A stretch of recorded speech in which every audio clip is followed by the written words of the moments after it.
Welcome back to another live episode of Dynasty Theory. Not just another live episode, but episode 300, guys. We kicked this thing off in April of 2020. Mitch, you and we dropped the first episode. It was a recorded episode on Easter Sunday. I was so antsy to get it out. I dropped it out on Easter Sunday. And I was like, what better time? Like people, spend time with their family. They want to listen to a brand new fantasy football podcast that, like, our first couple episodes were complete ass. Had squeaky chairs, pens clicking. It was an amazing experience. Oh, horrendous. But here we are, almost 5.5 years later, still churning, still burning. I'm your host, John Bauer. Find me on X at the Bauer Club. I'm joined by Dan Lamagna at Coach Dan Dynasty. He's got all the props over there. Episode 300, boys. We're pulling out all the stunts here. Hey, we got to start with some fireworks. Ready? Woo! Oh yeah, we got the confetti. We're all in tonight, boys. I'm pumped. Just finished SB 15 live, doing a startup draft, getting ready for the fantasy football episode. So we're taking all the momentum into episode 300 tonight. Let's go, boys. There you go. Did not disappoint, Dan. And of course, we are joined by Mitch Sorensen at DynoMC on X. What's up, Mitch? Dude, today is a great day. It is episode 300, but at the same time, we had the Bengals owner and the Cowboys owner both proving why the teams are what they are. I mean, those two, one was a press conference, the other was just kind of like a question and answer thing. But that was riveting television today. It was great. Man, you're queuing me up. I'm going to save my thoughts on that to the closing remarks, Mitch. All right. The live chat is going, and we kind of wanted to put a spin on it for tonight's episode, going back to what the premise of the show was initially. Before Dynasty Theory, it was super flexology. I should have busted out the old shirt, Mitch. I can tell you though, it would have been skin. It would have been skin tight on me right now. I can tell you that. But really focusing on the quarterback position, and what better way to do that than to kind of run through the dynasty quarterback landscape right now. We all play in super flex leagues, 2 quarterback leagues, very few 1 quarterback. So you talk about high-end assets, high-end value, and a lot of that comes from the quarterback position. And it's just further amplified in those formats. Mitch, when you're looking at things, before we even get into, I think we're going to go through 32 quarterbacks tonight, breaking down my tiers, and you two are going to kind of be the judge and the jury of how that looks. 32 are listed. Whether we actually go through 32, we'll see, but we'll go through about 10 tiers. I'm pretty confident in that. Okay. So when you're looking at the quarterback position, you previously were, and a lot of folks were this way. I want the 2 high-end anchor quarterbacks to lead my quarterback room. How much has that shifted over time, and why, if it has? I still want it.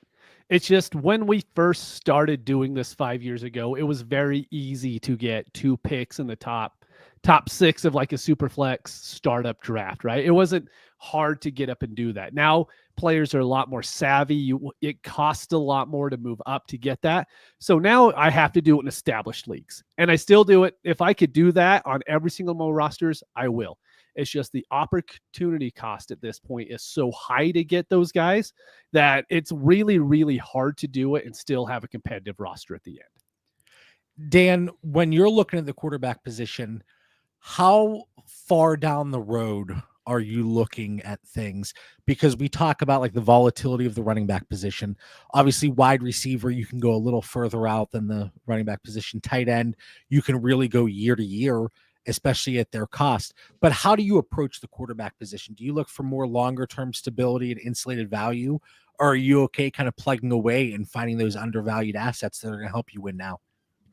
I mean, y'all know about my issue with like age discrimination in Dynasty, so it goes throughout the roster, but specific to the quarterback position, I don't like dipping, I would say, below 23 in my rankings. So as we go through to your tiers today and we start getting around that range, I want to avoid that. I like what Mitch said. Hey, we love getting that first tier of guys. You know, that I have some rosters, I've got them, but it is hard. It's very difficult. And I think we've had some conversations of there's different ways to win your dynasty leagues. So I know going into a startup draft, if I can't get those elite guys, then I'm looking at that, 5, 6 to 23 range to make sure I'm just really strong, still have a young acre. Maybe we get one of those guys in your next tiers, JB, that have that upside or potential to rise up. So again, when we look at long term, by avoiding the later part of my tiers, I think no matter where I land in those top 23, hopefully I've got some good job security for a handful of years in dynasty. Yeah. And that's kind of where I've really approached this from the more balanced approach from a roster construction standpoint, not just with the quarterback position, but every position in general. And it goes from the startups over into existing leagues where I'm not necessarily looking to, I don't want to say corner the market with one position, but be extremely top heavy. Like I'm okay getting that anchor quarterback. And then I see the comment from Frank, Dak as a quarterback too, and then the little emoji. I mean, I couldn't agree more. Like there's so many teams that I'm sitting there with that Dak Prescott, the Baker Mayfield, the Jared Goff, the I have a lot of Tua because of how far he slips, and I'm guessing he might slip out of that top 23 that you mentioned, Dan. So I'm interested to see how that goes. But let's get started here. So my cross positional tiers, they are available within the DD Fantasy Football Discord community. Within the community, we have a channel set up, and then I allow access in there. But it's part of the DD Fantasy Football community, like I said. And the first group of quarterbacks, it's the elite of the elite. So as we're going through this, not only am I I'm gonna have to have my armor ready, right? I'm gonna have to be ready to hold the line, defend my tiers. And I'm sure Mitch and Dan, they didn't come here to play nice tonight. I mean, Dan, you have the championship belt. You're ready to rock and roll. So I'll be ready to defend these a bit. And then in the chat, in the live chat or the comments, if you're listening back, let me know who we maybe have left out of a tier. Are the tiers too small? Are there too many players within a tier? Let us know, because so many of the conversations that happen within the DD Fantasy Football community, whether it's comments on episodes, whether it's on social media, whether it's in the Discord community, it is people challenging the ideas and the rankings and the tiers.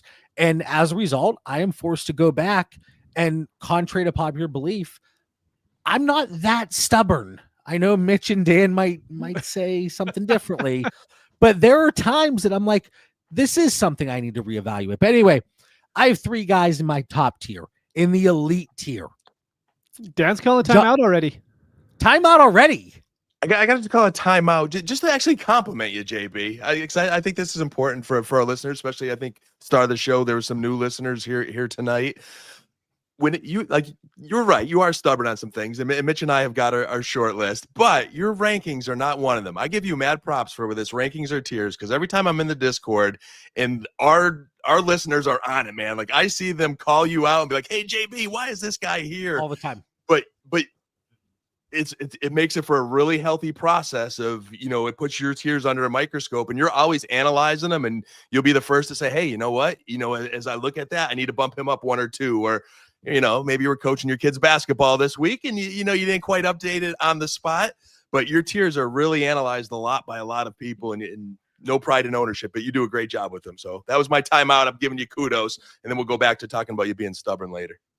Yeah, I appreciate that. And there always is that mix of production, market value, assumed somewhat longevity from a value perspective. So there are different, variables that come into play. It's not just an immediate production. It's not, that the idea and the premise behind the tiers is to find those pivot opportunities, because we're finding these market inefficiencies. So if you're accessing the tiers and you see players in green, they're players that I'm okay acquiring at their current value, as opposed to maybe where I have them in the tier. Little cop out answer, but you lose that the market and efficiency aspect and being able to take advantage of that whenever you're paying the higher price or selling at the lower price. But anyway, I digress. So the top tier here, and again, I already see the comments like about a Joe Burrow being elite. Like, love Joe Burrow. And when we go through this as the baseline, +6, -2 scoring for quarterbacks. So there is going to be that shift. If it's +4 for a passing touchdown, obviously the quarterbacks that are primarily pocket passers, they are going to be adjusted a little bit. And that's why I threw that comment out there, because of the Joe Burrow comment. But my top tier, it's Josh Allen, Jaden Daniels, Lamar Jackson. Mitch, you said before we jumped on, and I think this is a quote, I don't disagree too much with your tiers, but I do have an issue with the first one. It's not an actual issue, honestly. It's what we do as a Dynasty community. We talk about it constantly. It's Jaden Daniels is in the tier with Josh Allen right now. And just so everyone knows, this is community sentiment. John isn't just being like, hey, this is where he is. This is community sentiment is built into it as well. Community has him as quarterback 1, quarterback 2. So I completely understand he's in this tier. For me personally, I cannot put Jaden Daniels in the same tier as Josh Allen and Lamar Jackson. I won't draft him there because I know I could get that value in a trade, but I don't immediately want to pick someone at the 102 in a super flex draft to be like, you know what? I'm going to trade him. That doesn't give me the feel goods. I want to get the quarterbacks that I know are going to perform for me without me wanting to trade him. And it's not that I don't think Jaden Daniels is good. It's just I can't put him in this tier 1 of Josh Allen and Lamar Jackson when he's done it for 1 year as a rookie. After 2 years, sure, more than happy to move him up. I just personally can't do it that first offseason afterwards. And I 100% get it. And whenever I'm looking at these tiers, because I play in a ton of leagues. We play in a ton of leagues. If I were in the same exact situation across the board, would I split things up evenly and go Josh Allen in some situations, Jaden Daniels, Lamar Jackson? And personally, I would. And it is a little bit of projecting with Jaden Daniels that he's going to continue to grow. Things are going to get even better from a situation perspective, and that he isn't just a flash in the pan. And obviously, he gives you that tremendous rushing upside and a very different situation because of that rushing upside. But we saw this Baker Mayfield after his rookie season. He was going as a top 5 dynasty startup pick. We saw it with CJ Stroud after his rookie season. Again, completely different players. And I even called Dan out on this several episodes ago when we were talking about Jaden Daniels, because he was like, JB, what about CJ Stroud? I was like, don't even mention them in the same breath. And here I am a few weeks later, just mentioning a little bit. But Dan, where are you here? Are you also Jaden Daniels 1 tier lower? I see where you're going with this. And I think for our listeners too, when you look at tiers, I got my own set of tiers, whether you have 2, 3, 4, 5 guys in a tier, hey, we're putting them in a bucket there where we're on the draft, we're on the clock. Hey, maybe Daniels is outside of that, but you don't get Josh Daniels and Lamar Jackson, as we talked about earlier. It's not easier. Hey, if you land at Jaden Daniels next, if you land at Daniels next, if you don't get Allen or Lamar, you're landing pretty good. So in that respect, I see them in the same tier because I think they're the same potentially kind of quarterbacks. Daniels has youth on his side. What he did in year 1 was impressive. So yeah, I do have him in the same tier. Daniels is my number 3. I have Lamar as my number 1. Again, whether we are the same or different in the rankings, hey, when it's draft time, especially if you're new to Dynasty and you kind of have to get an idea of where these guys go, no one's going to look at you like you have 8 heads if you're taking either of these guys. So I'm with you, JB. And then we go to the next tier. Mm-hmm. And I don't want to sound wishy-washy, but you really could start to lump, like I see the comments and I don't necessarily disagree, having a Joe Burrow and Jalen Hurts kind of in that 1B tier. Mm-hmm. But, and this is where people are going to hate it, I still have Patrick Mahomes there. I still have him with Joe Burrow and Jalen Hurts, despite what we saw last year. And if you look at it, weeks 1 through 18 last year, just the whole season. And this is +4, -1 scoring. So it's going to be further elevated whenever we get to +6 with a player like Joe Burrow. But Joe Burrow and Patrick Mahomes, they were separated by 4 fantasy points per game. And think about how much shit Patrick Mahomes gets from last year. I listen, Frank, I know, man. He says throw the flag. There were so much discourse surrounding Patrick Mahomes over the course of the season, and even up to this point in the offseason, that he is slipping to the second round of startups on Fantasy Calc. He's that 205 price tag. So this is not me advocating. I talk about the market inefficiency. If I have a Joe Burrow, I'm not saying go out and just, hey, let's do a 1-for-1 swap, because the market dictates you can get a hell of a lot more in return. So that's where playing that, in my eyes, that market inefficiency comes into play. So Joe says, so having Lamar Mahomes is good this year. It's not bad. You know the answer already. There's the LOL. Have you guys watched Quarterback on Netflix yet? No. Started watching it, yeah. Yeah, it is so good. And I don't really forget how good Joe Burrow is, but then like you watch him and you see the highlights with him and Chase, and you're just like, it could be 4 touchdowns every single week. And with so, a terrible O-line. Exactly. I mean, and the defense is going to be terrible. I just think they're going to continue to put up points. So I don't disagree with this tier. I'd have Mahomes lower than this personally, but to me, for Mahomes, this is his prove it year. Not prove it as in, hey, prove it to me you're a good quarterback, but prove it as in, where is he going to end up finishing fantasy wise? He is entering into a season to where, since Tyreek Hill left, these are probably by far the best weapons that he has. The running game doesn't look like it's going to be extremely good to me. That's just personal preference there. But he's going in with Rice. He's suspended for a little bit, but there's Hollywood's there. Kelsey's back. Worthy's there. And there's so much there that I think he can perform here. But to me, this is kind of the last year that I'm going to have him rank that high. I could flat out call him the best NFL quarterback by far, next to Tom Brady, and end up having him rate quarterback 12 going into next season, not having an issue with that. I think that name value, it has fizzled off a little bit. If you go try to trade away Patrick Mahomes in a league, you're probably not going to get the value that you think you should be getting. So more often than not, he's a player that if I have on my roster, he's going to stay on my roster. Yep. The way I see this separation and the difference of these players and these tiers, and Frank, I have the challenge flag here. I've been holding it for you, but I just can't throw it. It's that coach's decision where I don't want to burn it right now. So I'm going to hold it, Frank, and hear why. I think like Mahomes is kind of, you remember Brady went through a little quiet spell. And we're like, oh, is he washed? Is he done? He wasn't kind of putting up those numbers, yep. But then the personnel got right and he just blew up. So I think to Mitch's point, like, hey, we see the O-line get better in Kansas City this year. He seems to have more weapons and guys around him this year. I could see him having that bounce back type year. That's why I drafted him in Scott Fishbowl. Like, I think Mahomes could come and really put a near Burrow type year together.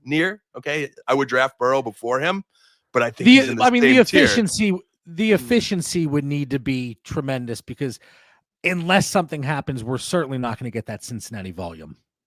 Yeah, agree. And I think the efficiency could, because he's Patrick Mahomes and he's going to have time if that O-line does right itself and those weapons are getting open and they finally stay healthy for a change. Like, the stars could be aligned. So I think we have a narrative there. And I think the reason Jalen Hurts isn't with the Josh Allens and the Lamars is I think they're just a little bit more complete package. So that first tier of Josh Daniels and Lamar is that running back we like, with enough passing chops to really put him in that first tier and separate him just a little bit. I get the argument to put Hurts in that tier. I just think because right now he's got great talent around him, right? So he's there. But if he doesn't have that great talent around him, is he still a Josh Allen? That's why he's just a little bit lower. And I never want to knock somebody for saying like they have too much talent around them. Right. I never it's stupid. But as I say, it's stupid. we see the weapons that Josh Allen has, and he still puts up whatever. Yes. We see, Lamar Jackson, the way that offense is run, and what he's able to do. Jaden Daniels, a couple weeks ago, Dan, you were saying, oh man, the loss of Noah Brown, that's a tough one for that offense. And that speaks to what Jaden Daniels could potentially be. But that P word, sometimes it comes back to bite us in the behind, the P word being potential here. But Patrick Mahomes, he's the first one that I could sit here and say, if you wanted to throw the flag at me, if everybody wanted to complain in the chat, in the comments, I wouldn't fight you. I wouldn't push back. But this is more betting on historically what we've seen from Patrick Mahomes. But Keegan made the comment in the chat. Isn't this then the year that you want to make your bet on Mahomes? Either get out at his current price because you think it's going to continue to fall and name value is only going to carry him for so long, or invest because you do think that he's going to bounce back. But then it starts to get to that point. He's going to be 30 years old. And I'm not saying that's old for quarterbacks, but something switches in people's brain in the dynasty community, and he might as well have one foot in the grave at that point. Let me catch up on some comments here. Frank says Hurts has the best supporting cast for offensive weapons. Keegan says it also impacts Hurts too. Can't be Superman like Allen. I'm sure if Heel has less talent, he would be balling out running around. I mean, yeah, like it could go both ways, certainly. Mm-hmm. Anything else here? So through the top six, I think Mahomes would be the one that people would call out the most. Do we agree with that? Yes. They will. So but in the same breath, he's still going early in startups. Not too far from these guys. By people, you mean Dan. Keegan says it's going to get spicy here. So, Mitch, from your perspective, now it's getting spicy. Yep. From your, the people are going to bitch about this, but from your perspective, Josh Allen, Lamar Jackson, tier 1. Mm-hmm. Do you have Jaden Daniels with Burrow and Hurts? Yeah, 100%. Yeah, he is just right after those guys. It's just there's sometimes to where we have unicorns at the position. Just because a young guy comes in and does it once, I'm not willing to put him in that like Mount Rushmore tier of fantasy assets right now. I get it. I mean, a lot of people, they could see it as an unnecessary risk. And it's kind of crazy for me because, like one of my go-to things for 300 episodes, I like to minimize risk. Yes. And I don't think I've been talking about that nearly as much recently. Mm-hmm. Maybe you'll come back to it. The pendulum is swinging a little bit. I've been a little risky business over here. And then Dan, are you the same way? But it sounds like you might be more willing to accept Jaden Daniels in that top tier. I am. He's just young. He has all the signs point to, he's got all the tools to be that guy for a long time. And the way Washington's building that organization, I think they're only going to get better. So I'm definitely willing to put Daniels in that tier. And that's being a Cowboys homer too. So that's saying a lot. All right. And Frank says, weird to say, but I think I have Mahomes in his own mini tier. And there are certain players across the positions, like Sam Laporte is kind of that guy at the tight end position, where I'm like, I can't justify putting him here, but Devon Achane is the guy at the running back position. Like a Roma Dunze at the wide receiver position. It's like, he's kind of that tweener. I'm always going to take him above this group, but I'm never going to take him above that group. So I get it. So looking at this group, and this one, it could just be called people hate them. With one of them, the upside comes into play because of the volume. We talked about volume with Patrick Mahomes. But in tier 3 at quarterback 7 and 8, I have Justin Herbert and Caleb Williams. Dan, do you take any exception to this? I do a little bit. I mean, I don't think we're far off. So again, I'll hold the challenge flag. I've got him at 6 and 9. There are times I will break my tiers. So yeah, Mahomes, that elite Super Bowl heroes and that other tier, but I am drafting Caleb Williams before Patrick Mahomes. I want to gamble on the upside, the youth, the talent around him. Ben Johnson. Mitch is shaking. Mitch No. is shaking his head. Nope. Uh-oh. Nope. Come on, Mitch. You got to believe in the talent, man. Just I see Okay, those here's the thing. special throws, man. There's something there. He passes the eye test. Go ahead. Comparing him to Bo Nix last year, who's a better NFL quarterback? Last I year, think I personally think it's with what they showed on the But field as well. is that fair though? You have poor coaching think so. staff, good coaching staff, good O-line, poor O-line. The Bears now invest in the O-line, fix the coaching staff, and you got a Ted Lasso. You got to believe, man. You see that little sign there? Season 4 is getting ready to come out. You got to believe. You got to have conviction in your guys. You can't have a bad season and just bail, Mitch. Come on. Well, that's the thing. I never had conviction of Caleb, so it's very that's easy fair. for me to say. Like with Caleb, do I think he is a better NFL quarterback than CJ Stroud? No. Do I think he's better than Bo Nix? Maybe. Do I think he's better than Drake May? Probably, but I think the conversation's there. Dude, I don't think Caleb showed any more than what Drake May showed last year. In college, yeah, Caleb was a better prospect coming out. Do I think Caleb looked better on the field last year? No. Do I think Caleb's in a better position this year? The community seems to think so. I can tell you like the coaching staff for the Patriots a lot more. Yeah, Caleb has a lot more talent, but guess what? Caleb had a whole bunch of talent last year that every single person was like, we have never seen a rookie quarterback enter into this kind of talent around him. This is picture perfect. He's set to take off. There's like, oh no, it's the coaching staff's fault, which is true. The coaching staff was awful. Like it was one of the worst coaching staffs ever. At the same time, he had a lot of talent around him. And there wasn't a whole bunch of that shown on the field last year. So for me, I can't put him above guys like CJ Stroud, who I think elevates the talent around him. I definitely think Justin Herbert elevates the talent around him. I know Bo Nix does. I don't think Caleb does. I think Caleb is a guy to where he's a lot like Jared Goff, to where if you put him in a great situation, he could be good. If he's not in a great situation, then we've already seen what's going to happen. Dan, we're going a very different direction with our Funko Pops tonight.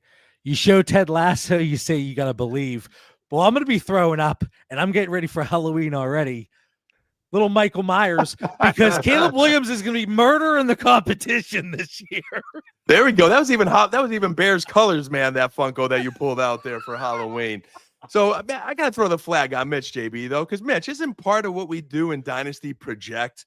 Like, don't we say, hey, this poor kid, as a rookie who needed coaching more than ever, had a horrible coaching staff, had no help on the O-line, is running for his life. But when you watch the film, you do see him make some magical plays, and you know the tools is there.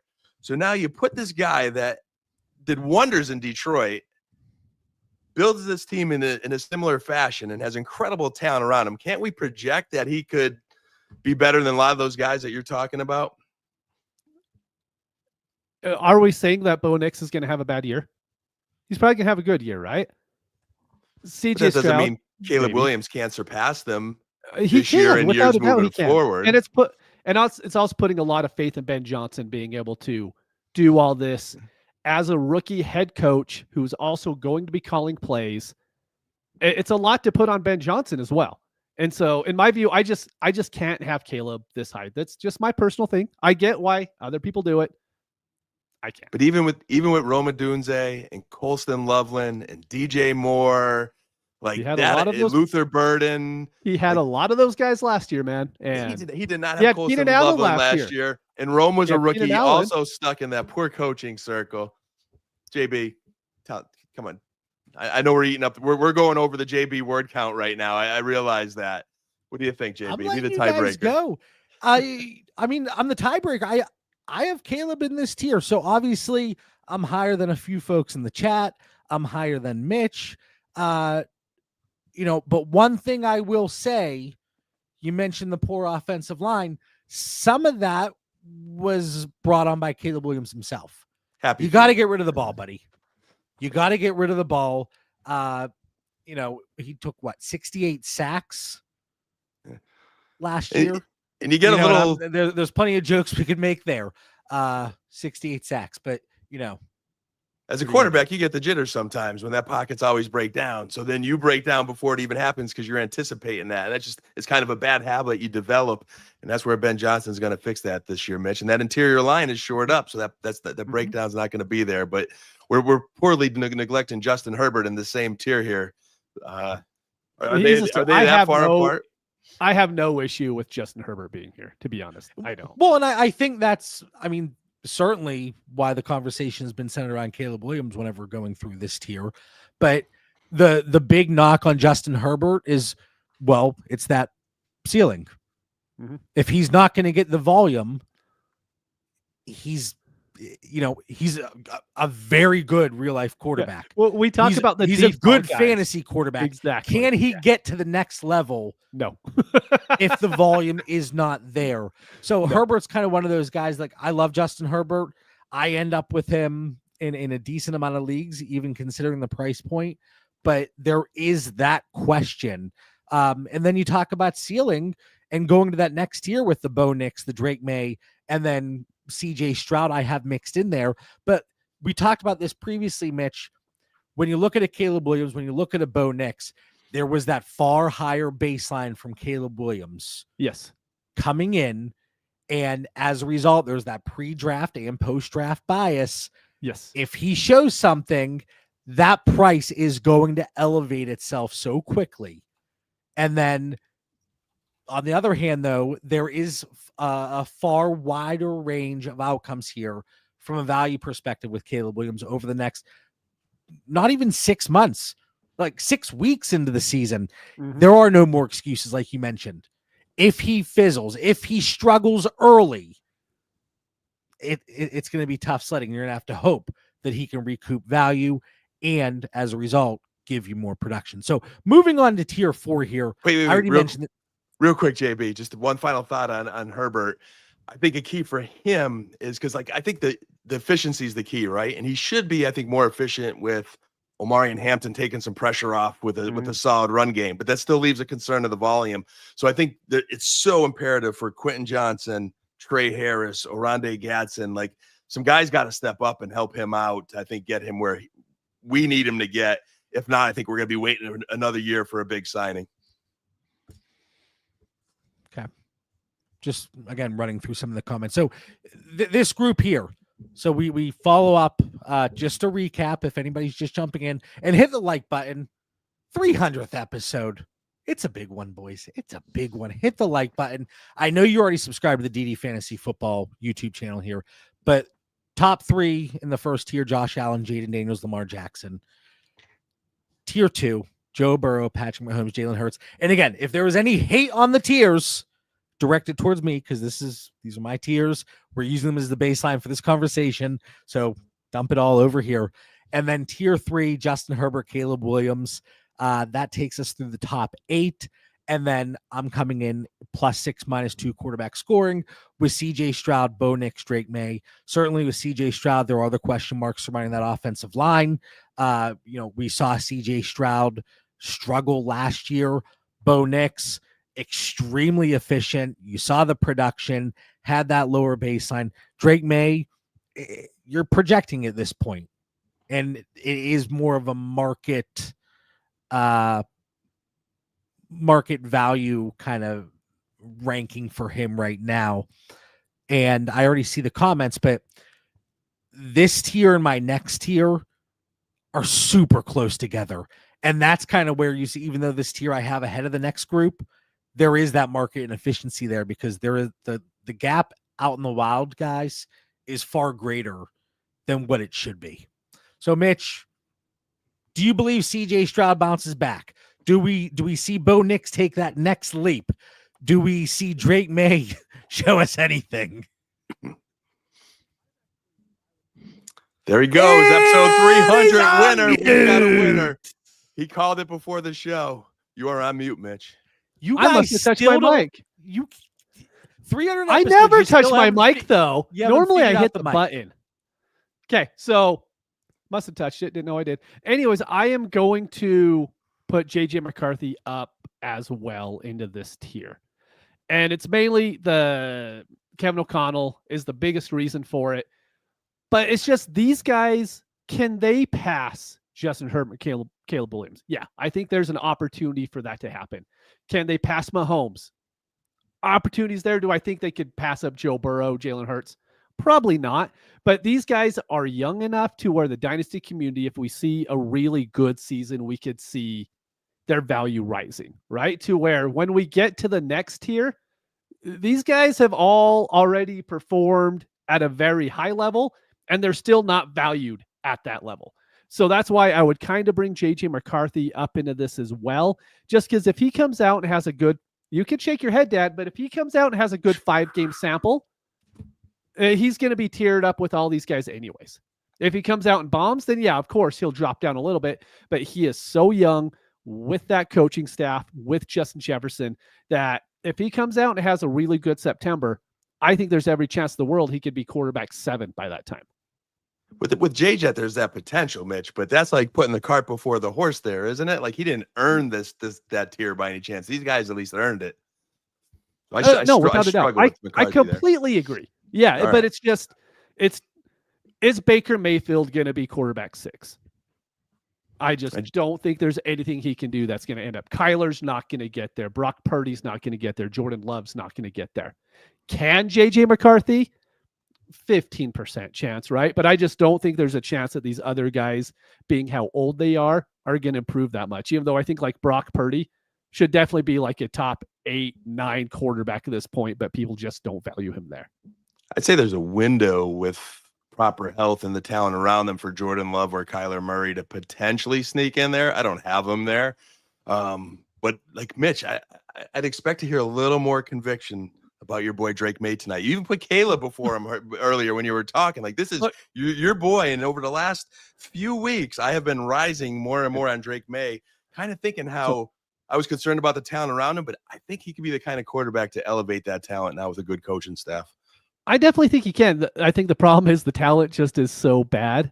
Are you elevating below average talent to slightly above average talent? And what does that mean for fantasy? I think NFL-wise, I think 4 years from now, he's going to be a great quarterback, and he'll probably be valued in this. It's just for the 25 season, with how fickle we are as dynasty managers, with how we need people to perform weekly, I don't know if he's going to be quarterback 15 this year. He runs enough to where you think that could be where his floor is, but that passing game, the passing talent around him is just so bad that if Diggs comes out and plays like 28-year-old Diggs, great. But I mean, I can't buy into that receiving core right now. There's a lot of ifs there, without a doubt. Diggs is the biggest of them all. Like he has to be something relevant for this to really work. To your point, I'm starting to be a little hopeful on Pop Douglas in the slot and Kyle Williams. I'm really expecting that upside. I hope so, man. That is a lot of ifs, though. So I get that. But his rushing potential, and if it's not all this year, I think they will get him a receiver. So I think he definitely belongs in this tier with the upside. And I think, maybe you're a little patient this year, but I think he can muster out enough production. And then Bo Nix, hey, this defenses are going to prepare for him now another year. I wish there was a little more talent in Denver. I'm still like outside of Sutton. Here I am hoping Pat Bryant becomes something this year. I don't know how many times Marvin Mims is going to sneak open. So I'm a little skeptical of Nix taking anything higher because of his talent, but it's a well-coached team. I think he'll find a way. And then CJ Stroud's the sneaky one of this group. He's another guy that I think, similar to we're talking about Drake May and like Joe Burrow, I think he's a guy that might, after taking a little bit of a beating last year, figure out to do a little bit more of what Joe Burrow does and just elevate, get rid of the ball quicker, take a jump this year. They boosted his wide receiver crew. He's so young and talented. I'm finding myself landing a little more on CJ Stroud when I can't get these other guys because Nix and May are the shiny toys in the store and you don't always get them. So I like CJ Stroud. As you guys were going on, a great conversation, I had time to go over to dynastydaddy.com. I saw Jeremy pop in the chat earlier. I don't have one share of Drake May. I'm not shocked. I don't have one. So while I have him in this tier, he's always going. Right now on Fantasy Calc, he's quarterback 8. He's 23 overall. Like, there's just guys that I always end up You take Bo Nix. preferred. I watched you take Bo Nix. Yeah, in a startup, I took Bo Nix over Drake May straight up, or cross positionally. There always seems to be a player that I prefer over Drake May. I have 1 share of CJ Stroud, and then I have 8 Bo Nix shares. So I'm And I'm about the opposite. I have a lot of Drake May, and I think I might have like 1 Bo Nix if I keep scrolling. So while I have this group above this next group, like I mentioned, the difference in tiers for me is so much smaller. That gap is so much smaller than the general market. And as a result, I tend to gravitate far more towards this next group. So this is tier 5 of quarterbacks for me. +6, -2 scoring. Dan's already shaking his head, and that's okay. But this is where Kyler, Baker, McCarthy, Purdy, and this is the one that people are going to hate, Jordan Love in here for me. Nope. Frank says I need to join a startup and trade Nix and Caleb to JB. So just for transparency, Kyler Murray is my 1, 2, 3, 4, 6th most roster quarterback. I have 15% exposure. Baker, I have 5%. McCarthy, 3%. Purdy, 11%. Love, I have 1 share. For our listeners, John has one of the larger portfolios in the dynasty industry. So this is like my best ball shares on Underdog there. It's a pretty good percentage share. And I'm glad you brought that up, because if somebody's in 1 or 2 leagues and they don't have the luxury to maneuver within the tiers and, okay, I'll go Kyler here and Baker here, whatever the case may be, it's certainly a different approach. It is a different approach. And I know it's the portfolio aspect. While Mitch looks at it one way, I tend to look at it another. It's not always beneficial from a content advice perspective. And I get that. I absolutely get that. And I know Mitch has a strong portfolio too, so I look forward to hearing his take and where he's at. But I think this is the tier, JB, that we're going to have the most controversy, because I could tell already, like you, me, and Mitch, and our listeners all have different takes here. And like I have the huge challenge flag out on how Dak Prescott is not in this tier. Like you could just kick Brock Purdy and out of there, and he should be right there with Baker, and McCarthy hasn't even earned his wings yet. So I'm fired up. Dak's not in this tier. Fired up. I know he was hurt last year. You're penalizing him for injury, JB. No, but I have 18 shares of Dak, which is why he's my third most roster. He's my third most roster quarterback. But again, if we're ignoring the market values, you're not taking advantage of the inefficiencies. So maybe, I could, we've tried this before, Mitch, but discussions of like, okay, let's ignore the market and just talk about rankings. And I can't do that though. Yeah. I can't do that. Post picture though. So pick it, Dan, pick it apart for everybody. We are looking at quarterbacks. What was it? 12 to 16 here? Yes. Yeah. In Kyler Murray, Baker Mayfield, JJ McCarthy, Brock Purdy, and Jordan Love. And actually on Fantasy Calc, 12 through 16, it's all 5 of them as well.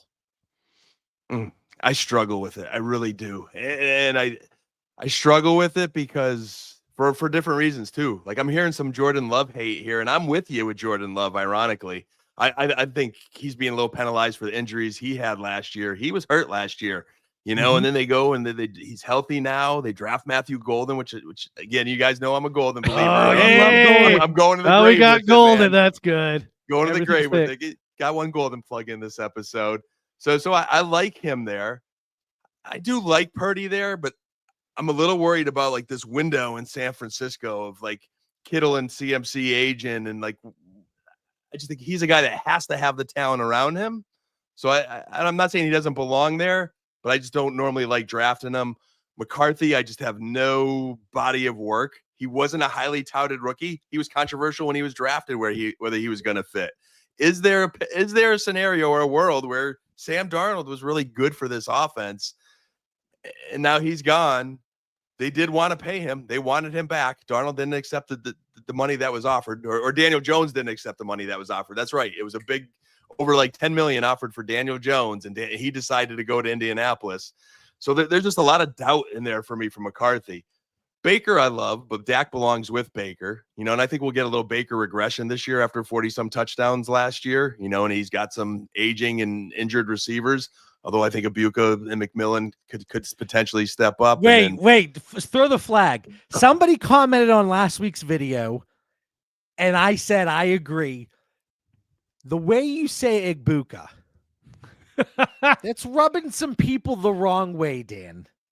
See, yes, I'm so high on Matthew Golden, I haven't said his name enough, probably. So I apologize. All right, maybe I'll just go with That's why you prefer Golden. Right? It's easier to say for you. That's fair.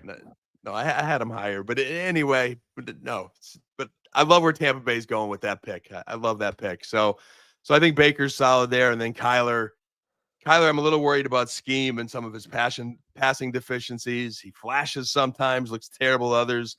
I love Marv. I love McBride, but I guess he belongs there. I just have some concern. Mitch, let me ask you.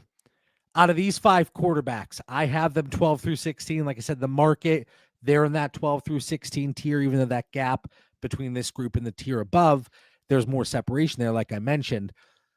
A year from now, how are these guys valued? Can I just go up or down? Can I say that? I think Kyler's going to be valued less. Kyler's less? Kyler's less. I think Baker's going to be close to the same. J.J. McCarthy will be higher. Brock Purdy will be the same. Jordan Love will be lower. That's how I see it. I really think, like Dan brought up Dak, I think Jared Goff should be in this tier. He's only 30. He performed just as well as Baker did last year. I think he's in an overall better position. Like we do definitely have some worries about the offensive line and the offensive coordinator since they have the new one coming in. But I do really, really think Jared Goff should be in this tier. I would never be in a situation where I would take Goff over any of these 5 personally. I would take Goff over Jordan Love all the time. I would take him over Baker too. But I think the good thing I don't see why Baker is valued higher than Goff, to be honest with you. He's a little more enticing. Yeah. But I think what we're really defining here about these 2 tiers is depending on how your draft is going. This is the point in the draft where you need a running back, a receiver, or there's a marquee tight end there. You could fade these quarterbacks and go to that next tier and probably land just fine with one of those guys in the next tier. And this is where, this is a larger discussion, but depending on how you're looking to construct your roster, you're probably in pretty good shape if you're rolling with the Kyler, Baker, Purdy roster, because you were able to spend value elsewhere. Now, again, depending when you took Kyler, but assuming it's their current price points now, you could build a roster around them and feel pretty comfortable. And I'm interested to see it, at what point that top 23 that Dan mentioned, where it cuts off. So anything else here on the top 16? Mm-mm. We have 10 minutes to get through the next. Exactly. We're fine. We're fine. You just go. So this is where I am now. Jared Goff. This is tier 6. Jared Goff, Trevor Lawrence, Michael Penix, Dak Prescott, Cam Ward. Admittedly, I am a little bit lower on Cam Ward. And Dak Prescott and Jared Goff. But I'm not lower. So Dak Prescott, I have him in the 40 to 51 tier, overall players. Age-wise? What was that? Nothing. No. What did you say? I said age-wise. Yes. No, but 64th overall on Fantasy Calc, the live value. So I am above market on a player like Dak Prescott. And your tiers do not reflect that, JB. Your tiers do not reflect that. He should be up one tier. I'm going with it. I see Frank saying I would put Caleb in this tier. That's fair.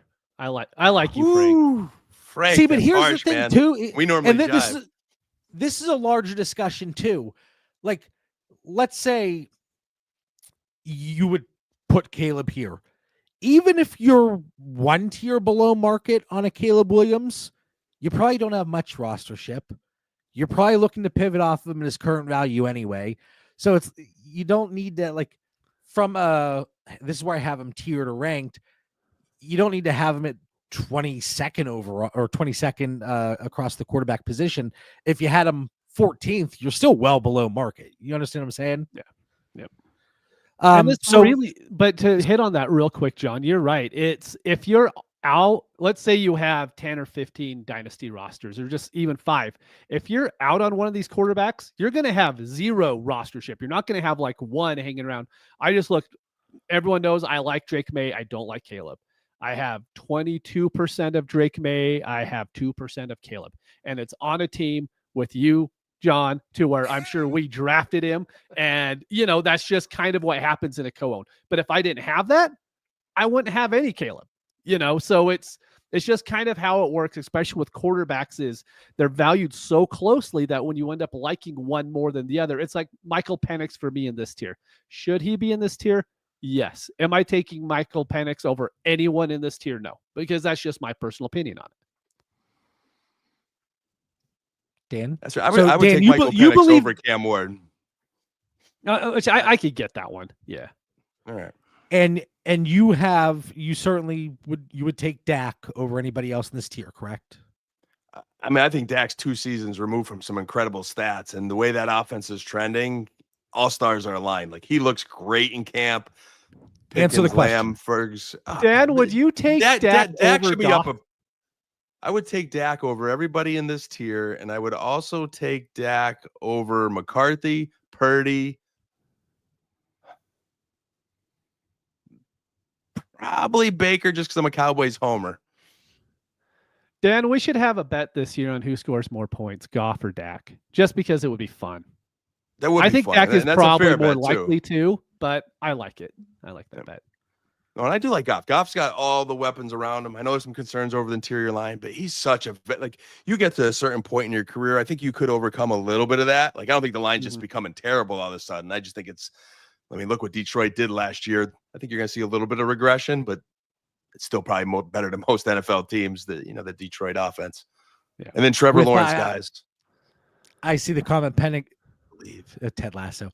Penix gained a lot from playing in that OT game against the worst defense in NFL history. That was a conversation that we brought up with the Drake London splits with and without Michael Penix, and how that, small sample size looking even smaller really elevated that number. So I can certainly look at that. Oh God, Penix. I take Caleb over Penix.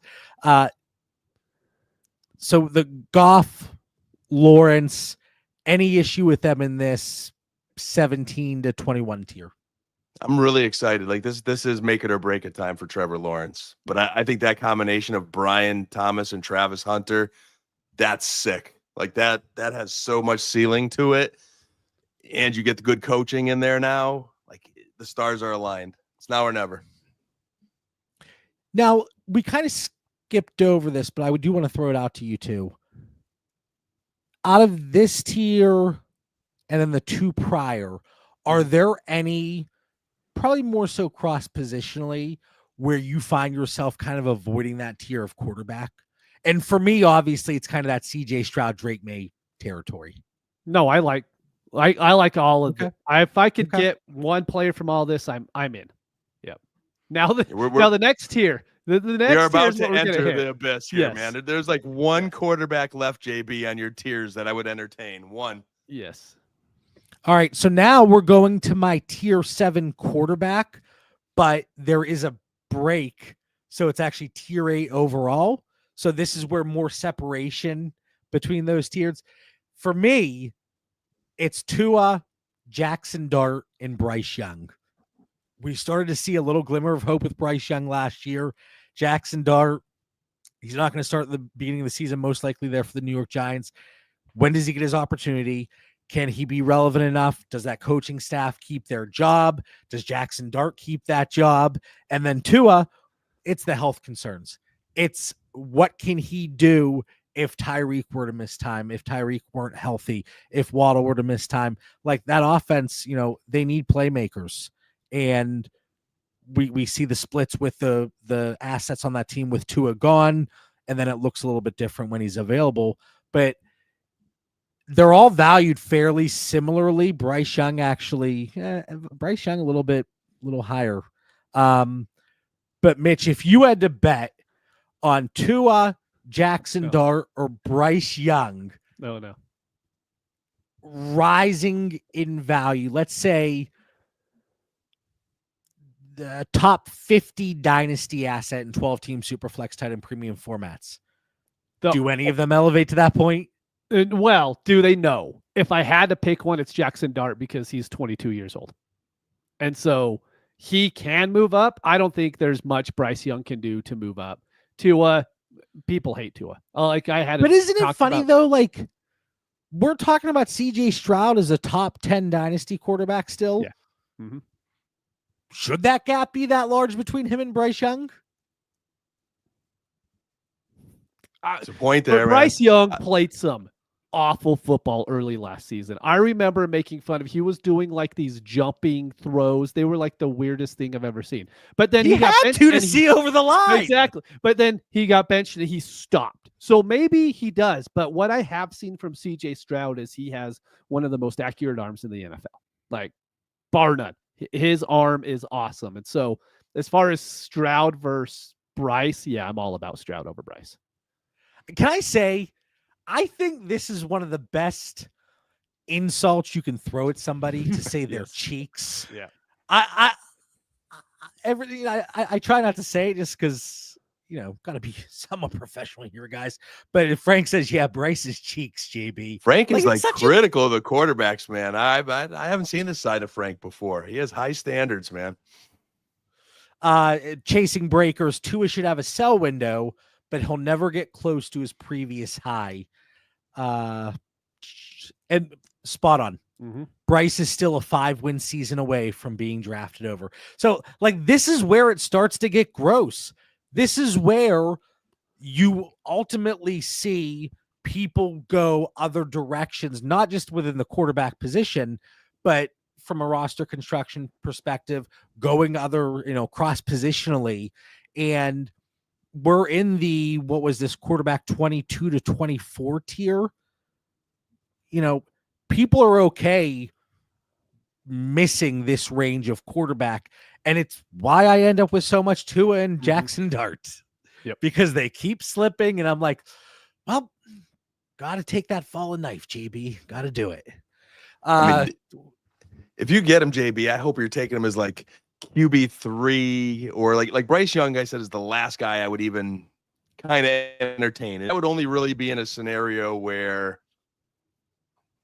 maybe I really went heavy somewhere else. It was a big quarterback run. I got sniped and it just somehow I land at him as like quarterback 2, or if it's one of my rosters that I'm trying to get out of, like the Derek Carrs, I got stuck with something bad on an older roster, something like that, something crazy. But in general, going into any startup, I want to get my 2 super flex quarterbacks before we get to this tier.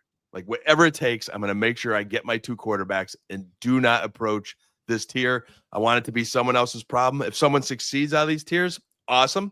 I could see it. I mean, there's paths for some of these guys. I think Carolina is starting to build a little bit smarter and put some talent around them. We know now that Bryce Young has to have a strong interior O-line to be able to throw in the National Football League. All right. Stroud was able to do a little bit more without the O-line. So Tua, I just think that Miami bubble is going to burst. Is there a path where he has a decent season this year if everybody stays healthy and we get some more offensive production? Yeah, but again, I'd rather anybody above him. And then Jackson Dart, man, there's just too many quarterbacks in the Giants. I don't want to be patient. I don't want to wait 6 to 8 weeks to get him. He's not even first round. Like, he's not even high pedigree. I think it's the Giants' desperation taking Jackson Dart. I'm just not sold on it. I just let someone else take that gamble. All right, in a tier of his own. And we're going to speed through these last couple groups, but Justin Fields, really look at him as the wild card with the New York Jets. Mitch, right now, he is quarterback 23 on Fantasy Calc. This time next year, is he a top 18 dynasty quarterback or outside the top 30? I think there's a strong chance he's outside of the top 30, but that does not mean I don't want him this season. The hard thing Fair is like, point. if I have Justin Fields on my team, I'm extremely happy. Like, I am fine with him being my quarterback 2 this year. I'm not willing to go out and pay his current price because it's about a late first in leagues, because I just really think I'm burning it this year. It's like if someone said, "Hey, Derrick Henry is back. He's going to have one more great year. Will you give me your first for it?" It's one of those, well, I better win, because if I don't, then I'm completely screwed. And I think that's just how it is with Justin Fields. Dan, do you echo that same sentiment where there's a better chance that he's outside the top 30 dynasty quarterbacks this time next year as opposed to inside the top 18? There's definitely a path. Historically, we've seen concerns of his passing game. He's had kind of challenges everywhere he's went, and like no one's keeping him. He keeps switching teams, but he's landed at a place where the team wants him. So like I got him in this tier of 23 to 26, which means he's pretty close to 30 on the outside, right, JB? But the Jets want him, and they're building a team around him. And I think there's a narrative there where he could go 3-4 years with the Jets potentially, and he's like a running back at quarterback. We want that running ability. I think he might just hang on. If he could keep that job, there's good fantasy production for a couple of years. So again, I might let someone else roll that dice, but if it lands to me, I could see taking the gamble. He is one of those few assets that you can bet against him longer term, and longer term being 1 year, but still really like that short-term outcome. And you don't often see that, especially with the quarterback position, and even more so with one that's in his mid-20s. Like, you just don't see that too often. I also say for him, JB, he's a kid that is really working hard. You know, maybe not making great strides in his passing game, but he's making some small strides. And I think Pittsburgh actually did want him back. You know, there was a little, maybe they didn't go all in like they needed to get him back, but I think there was interest there, and then he ended up landing a better deal with the Jets. It's not like he was just done with Pittsburgh and they didn't want anything to do with the kid. All right, this next group here, I have 4 quarterbacks tiered together. 3 of them, I want to just throw it to you, Mitch. Sam Darnold, Geno Smith, Matthew Stafford. Who gives you more top 12 quarterback weeks over the next 2 seasons? I hope both Geno and Matthew do, because Geno is my most rostered quarterback and Matthew Stafford is my 4th most rostered quarterback. Because this is the kind of tier to where the very end of startups, and they're very easy to trade for. Getting these guys is not difficult in leagues, especially in August. And so that's the thing, is I think these guys they could give you points and you don't have to pay a lot for those points.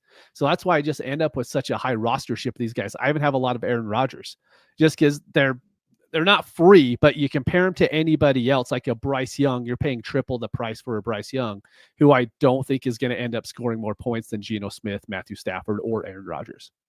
Yeah, really, we talked about that Tua and Bryce Young tier a few minutes back. How much more production over the next 2 seasons are they giving you, if any, over a Geno Smith and or Matthew Stafford? You could sprinkle in Sam Darnold there too. It's going to be interesting to see what they do in Seattle this year. But you're kind of betting on a little bit longer term stability and value with the first group that we talked about. Mm-hmm. And that could really fade out fast. And you would have been better off at their price pivoting to a Geno Smith plus or a Matthew Stafford plus. And I saw the comment earlier and I wasn't ignoring it, but I was waiting until we got here. And I think it was from Adam, who said Stafford or Tua. Again, 2-year outlook. Yeah. Does it make a difference? I don't know. And then the one name on this list, Dan, Tyler Shuck. Do you have any interest? He's like that young quarterback that's sprinkled in with these veterans. Well, he's 25. He's really not that young. He's almost a veteran. Guys, he's young in my heart. All right. So Tyler Shuck at the young age of 25. Him and Trevor Lawrence are the same age. Just throwing that out there. Well, that's like whenever I talk about like Bo Nix, I'm like, yeah, he's a second-year quarterback, but He's an He's old 30. second-year quarterback. So Tyler Shuck, is he a wasted pick in startups? Is he a wasted asset to trade for, or are you better off again just completely fading him and going cross positionally if you were ever looking to explore that? Yeah, I'd fade and go cross positionally. I think I have one share of him where I got him in a rookie draft where he just kind of landed to me. I'm like, hey, he's a starting quarterback at this point in the draft, so I'll take him. But in a startup, I'm not even going near that. Like, he would have to take such a deep dive just to have a quarterback. I don't see it, JB. And even like Darnold, Geno, and Stafford, like if I for some reason stumble or don't play my cards right and I'm drafting down where they're my quarterback too, I'm probably trying to get two of them just to try to hope one of them definitely stays solid for a few years. I think they've tried to improve the line a little bit in Seattle and Vegas. Stafford, I think it's a win now situation with the Rams. So, I mean, there's definitely production to be had. I just worry about the long term, which is why I'd be as aggressive as I can, not getting down to this tier. I'm seeing stuff in the comments about CD Lamb. I'm not seeing anything about that. I am loading up as well. Yeah, I'm not seeing anything. I'm forget about trending. I'm not seeing anything. So Don't scare me, boys. I got a lot of. Well, I don't even want to talk about it. Yeah. I'm not saying anything though. But anyway, while I was reading all that, so what was your answer on Tyler Shuck, Dan? I'm out. Like Mark Cuban You're on a out. Shark Tank. I'm out. All right. And then here we are, Frank, your man, tier 10, high risk, low reward. You like that? Anthony Richardson and Aaron Rodgers. Mitch, who would you rather have? Just pick between the two on your Dynasty roster today, Rodgers or Anthony Richardson? Rodgers. I could probably play him for 7 games this season. Richardson still isn't in camp yet, right? Like, he's not healthy enough to throw, is what I heard last. So maybe that's changed since I heard it. But from what I understood, he's still having shoulder issues and he can't throw. So, I mean, I'm completely out on him. But I looked up on everyone. We're fine on CD Lamb. Don't worry about it. We're fine. Yeah. I see both on your phones. We're good. Yeah, I think Rodgers I would take for a bye week player this year. Richardson, I mean, hey, if you just need to roll the dice because you need to catch lightning in a bottle and you're hoping, I mean, the Colts need him to be good because even if Danny Dimes does make it, that's not what Indianapolis wants. That means their investment of a rookie pick, first rounder, is a bust. So I give Rodgers maybe a slight edge. But then again, like, hopefully you don't even need Rodgers. So maybe I would take Richardson just for the chance that he becomes their starter and could stick. There is upside there, like a Justin Fields, right? Where Rodgers, he's done after this year. So, all right. Well, I see the chat is now going off the rails, so that's probably our time here. That is time, boys. Going a little long here. As we typically do, 300 episodes in, timing is still not our strong suit. We spent about 45 minutes on the top 16, and then really tried to work through here. So, Dan, for the 300th time on Dynasty Theory, final thoughts. What do you have for our fantastic listeners? Hey, 300 episodes, guys. You know it has a place in my heart. It's been a pleasure, JB and Mitch, and all our listeners that support us, man. Hey, take us to 400 now. That's next up for us.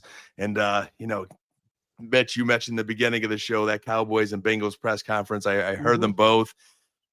In the Dallas, I hear Cowboys fans, Jerry's got to go. He's got to retire. The sun is no better. It is. We are doomed for a long time, Cowboy fans. So we got to win despite, the Jones comments in their press conference there today. But hey, thank you for episode 300. All right, Mitch, what do you got? Okay, my last one. I said I wasn't going to do any more starters, but I decided this is episode 300. That if enough people listen to the end of the show, you have to be in the Discord and you have to DM me. You have to be in the DD Fantasy Discord server. You could DM me. If I get enough people, I will commission another startup. And so we'll get 12, 14 teams. If we get enough people, we'll do it. I'll throw it out in the Discord here probably in a couple weeks. but I really want people who listen to the show to be in the league. So DM me, we'll figure out, league dues and all that stuff at a later point, but we'll see how it goes. That's like when I say, listen, I said I wasn't going to the casino anymore, but if you slide into my DMs, I'll do it for you guys. It's I August, said I wasn't going exactly. to do it anymore, but I'll do it for you. It's not because I have a problem. I'm nice like that. All right. The chat, super active as usual. Appreciate each and every one of you on a weekly basis, making the show, even more entertaining and even more fun for us, because otherwise it would just be the three of us and it'd be kind of boring. I like the camaraderie and the engagement more than anything. Not to get too sentimental here after 300 episodes, but we do appreciate each and every one of you. Seriously, thank you so much. Hit the like button. Make sure you subscribe to the channel. Check out ddfantasyfootball.com, the War Machine, the Trinity Tool, the cross-positional tiers, a lot of good stuff. And then, like Mitch mentioned, the DD Fantasy Football Discord community. For Mitch Sorensen, Dan Lamagna, I'm John Bauer. We'll catch everybody next week. And, well, here's to another 300. Let's go.